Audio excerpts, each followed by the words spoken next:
क्या करण जौहर का धर्मा एम्पायर सच में कोलैप्स होने की कगार पर है? जो प्रोडक्शन हाउस कल तक पूरे बॉलीवुड को डोमिनेट करता था, आज उसे सर्वाइव करने के लिए अपनी 50% इक्विटी बेचने की नौबत आ चुकी है। एक तरफ आदित्य धर की धुरंधर जैसी फिल्में बॉक्स ऑफिस के सारे रिकॉर्ड्स ध्वस्त कर रही हैं और सिनेमाघरों में असली सुनामी ला रही है। वहीं दूसरी तरफ धर्मा का हाल ये है कि उनकी पिछली 12 रिलीज में से 10 फिल्में सुपर फ्लॉप रही हैं।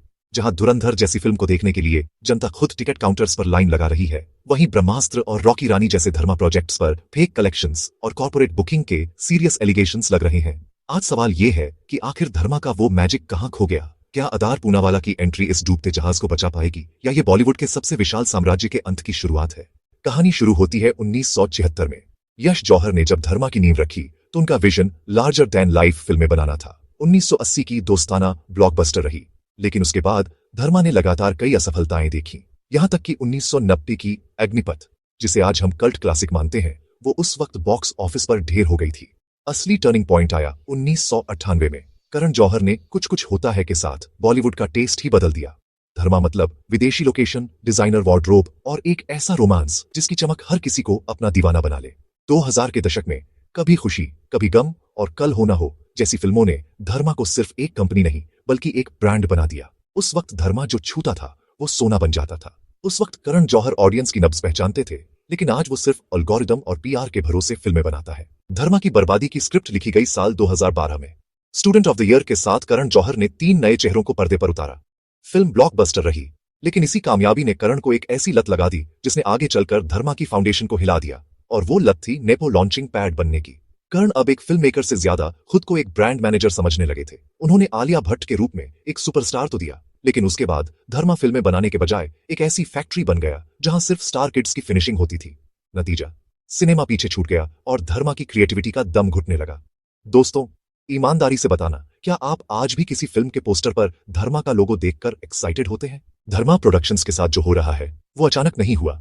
धर्मा के उस चमकते हुए महल की दीवारें काफी समय से दरक रही थीं। बस पीआर की लाइटें इतनी तेज थीं कि किसी को दरारें दिखी ही नहीं। लेकिन जब अंधेरा हुआ तो सच सामने आ गया। पिछले 12 थिएटर रिलीज में से 10 फिल्में फ्लॉप रही हैं। जब पूरी इंडस्ट्री स्त्री 2 के साथ झूम रही थी, तब धर्मा जिगरा और योद्धा जैसी फिल्मों के साथ खाली कुर्सियों को देख रहा था। एक वक्त था जब धर्मा का मतलब था सपनों की दुनिया। 1998 में जब करण जौहर ने कुछ कुछ होता है बनाई थी, तो उन्होंने अपने पिता यश जौहर के डूबते हुए बिजनेस को अपने कंधों पर उठा लिया था।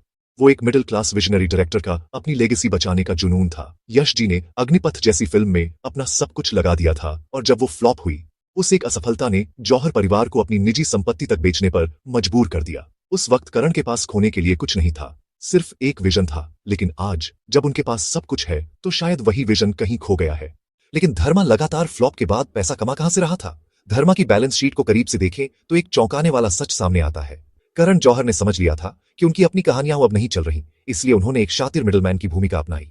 साउथ के कंटेंट जैसे बाहुबली, पुष्पा और केजीएफ को नॉर्थ के मार्केट में डिस्ट्रीब्यूट करना उनका मास्टर स्ट्रोक था। लेकिन ये कामयाबी अस्थायी थी। जैसे ही साउथ के सुपरस्टार्स को बॉलीवुड के इन गेटकीपर्स की असलियत समझ आई, धर्मा का ये पूरा बिजनेस मॉडल बिखर कर रह गया। धर्मा प्रोडक्शंस आज उस आलीशान बॉलरूम की तरह है, जहां लाइटें तो अभी भी जल रही हैं, संगीत भी बज रहा है, लेकिन नाचने वाला कोई नहीं है। कुर्सियां खाली हैं और कोनों में धूल जम रही है। 2017 में जब कंगना रनौत ने करण जौहर के शो पर फ्लैग बेरर ऑफ नेपोटिज्म का टैग दिया, तो वो सिर्फ एक डायलॉग नहीं था, वो बॉलीवुड के खिलाफ डिक्लेरेशन ऑफ वॉर था। कंगना ने उस कबाल को एक्सपोज किया जो तय करता था कि किसका करियर बनेगा और किसका मिटाया जाएगा। फिर आया जून 2020। सुशांत सिंह राजपूत की मौत ने इस सुलगती आग में पेट्रोल का काम किया। ये सिर्फ एक टैलेंटेड एक्टर का जाना नहीं था, बल्कि एक आउटसाइडर के सपनों की लिंचिंग थी। सुशांत के वो पुराने Instagram posts, please watch my movies, I have no godfather, आज भी चीख चीख कर गवाही देते हैं कि बॉलीवुड का वो इलीट क्लब उन्हें कभी अपना हिस्सा मानने को तैयार नहीं था। सुशांत की मौत के चंद घंटों बाद कंगना एक अग्रेसिव क्रूसेडर बनकर उभरी। उन्होंने इसे सुसाइड नहीं बल्कि प्लान्ड मर्डर करार दिया। उन्होंने उन डॉट्स को कनेक्ट किया जिन्हें देखने की हिम्मत किसी में नहीं थी। कैसे वही मूवी माफिया गैंग सुशांत को ब्लाइंड आइटम्स और बैनिंग कल्चर के जरिए मेंटली टॉर्चर कर रहा था। कंगना ने सीधा चैलेंज किया कि सुशांत की मौत के पीछे वही नेपोटिज्म वाली डर्टी पॉलिटिक्स है जिसने एक ब्रिलियंट दिमाग को टूटने पर मजबूर कर दिया। कंगना के उस गुस्से ने नेपोटिज्म शब्द को एक गाली बना दिया। नतीजा, सड़क 2 जैसी फिल्मों का बायकॉट और स्टार किड्स का रातों रात विलेन बन जाना। आज बॉलीवुड के प्रभावशाली प्रोडक्शन हाउसेस के माथे पर पसीना है। लेकिन इस ग्लैमर के पीछे हकीकत का एक और ब्लर्ड एस्पेक्ट पन्ना है जिसे अक्सर सुर्खियों के नीचे दबा दिया जाता है। वो है कॉर्पोरेट बुकिंग।